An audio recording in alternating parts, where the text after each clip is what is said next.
Hey everyone, welcome to another installment of Harry Potter Theory. In this video, we're going to be discussing Hogwarts Legacy, the upcoming Harry Potter game that boasts an open world format that we haven't had in the Harry Potter games of the past. The trailer was released on the PlayStation YouTube channel last week, and people haven't been able to stop talking about it since. The main reason for this? It looks like it may be the first Harry Potter game that has been done right. An open world, single player, action role-playing game which will allow you to create your own personal witch or wizard and spec them exactly as you want them to be. But one thing that fans are now asking is, how familiar is the environment of Hogwarts Legacy going to be?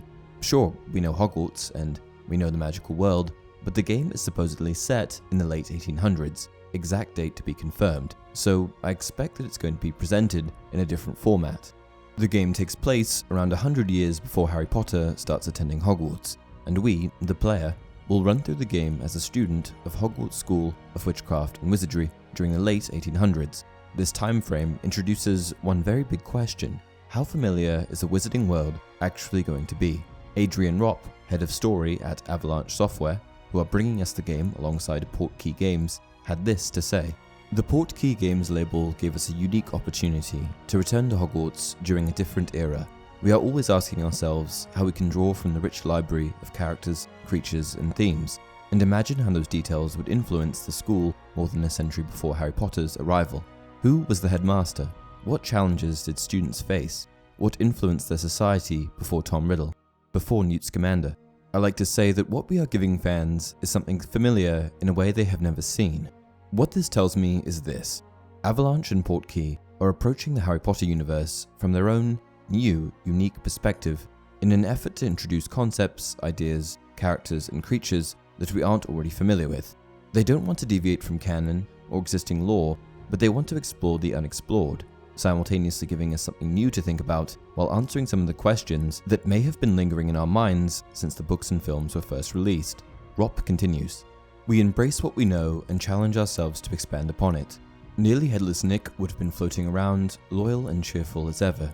The Forbidden Forest was still forbidden, and home to centaurs not likely keen on human interaction. Goblins were around, but this lot certainly didn't work at Gringotts. The village of Hogsmeade was there, and an Ollivander has been making wands since 382 BC. Often, the difficult task is choosing which details we aren't going to explore. This cements the fact that many of the elements of this game will be familiar to us, whether those elements appear in the form of places, creatures, and characters. The only thing that isn't certain is which elements the game creators are going to dive into further. It seems like the creators of this game are really dedicated to creating an authentic experience, and I think a lack of authenticity is what has historically been most off-putting to Harry Potter fans, case in point The Cursed Child, which contradicted so many aspects of the wizarding world that we had already solidified in our minds over the years. The worst part was that it did so in an almost haphazard way. When the first book came out, I became an instant fan. This is a labor of love, and the real magic comes from the dedication and imagination of a team who wants nothing less than to make this an authentic and compelling Wizarding World game."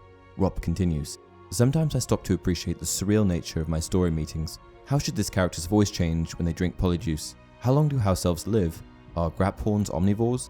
These are the types of questions that drive us toward authenticity, and the types of questions you only think to ask when you have steeped yourself in the lore."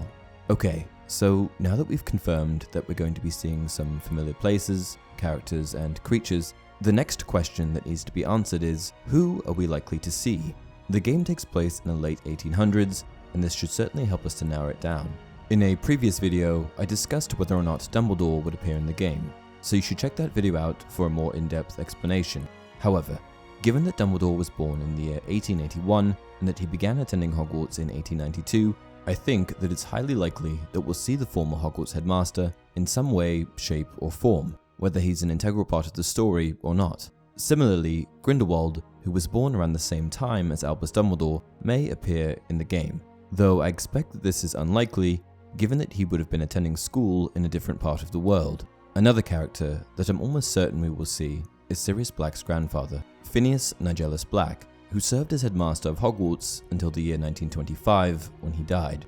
Given that the game is centered around, well, Hogwarts, it would be highly unusual if we didn't see him.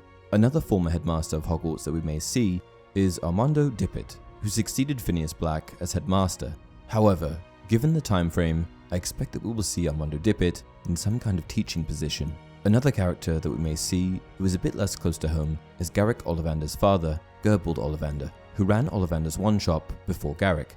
Ollivander's One Shop is a Diagon Alley staple for students who are about to embark on their journey to Hogwarts, so I expect that we may be seeing him quite early on in the game. What characters are you guys hoping to see in this game? Are you excited for it? Let me know down in the comment section below. Until next time, you're Wizard Harry.